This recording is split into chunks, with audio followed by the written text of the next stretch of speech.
여러분 안녕하십니까? 직장인들 월급에서 매달 떼가는 소득세를 정부가 줄이기로 했습니다. 월급이 얼마냐에 따라서 사람마다 차이가 있지만 1년 기준으로 많게는 몇십만 원 정도 줄어들게 됩니다. 이와 함께 정부는 기업들이 내는 법인세와 종합부동산 세금도 내리기로 했는데 그렇게 되면 한 해 거치는 세금이 한 13조 원 정도 줄어들 걸로 보입니다. 오늘 나온 정부의 세제 개편안 가운데 먼저 서민들 세금 줄어드는 부분부터 정리를 해보겠습니다. 조기호 기자입니다. 직장인 급여에서 세금을 떼는 기준인 과세 표준을 정부가 15년 만에 고치기로 했습니다. 월급은 오르는데 기준은 그대로 유지하다 보니 세금만 더 낸다는 지적을 정부가 받아들인 겁니다. 서민 중산층의 세부담을 경감하고자 합니다.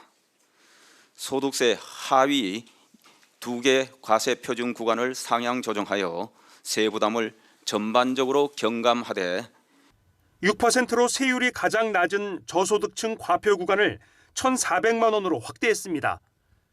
대략 연봉 3천만 원 이하를 받아 국민연금과 건강보험, 각종 공제를 제하면 이 구간 적용을 받습니다.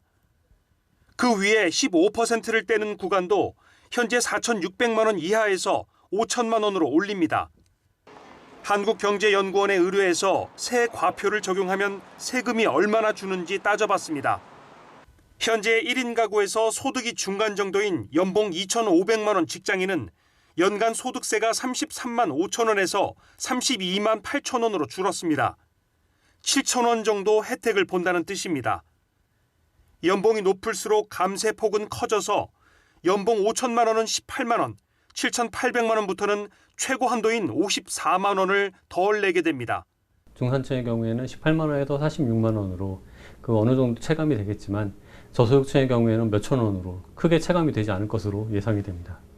정부는 또 회사 식대 비과세 한도를 월 10만 원에서 20만 원으로 늘리고 근로장려금을 맞벌이 기준 최대 330만 원으로 확대합니다.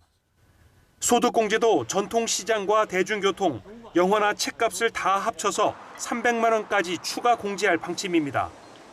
정부는 이렇게 하면 내년에 서민층이 낼 세금이 2조 2천억 원 줄어들 걸로 예상했습니다. SBS 조기호입니다.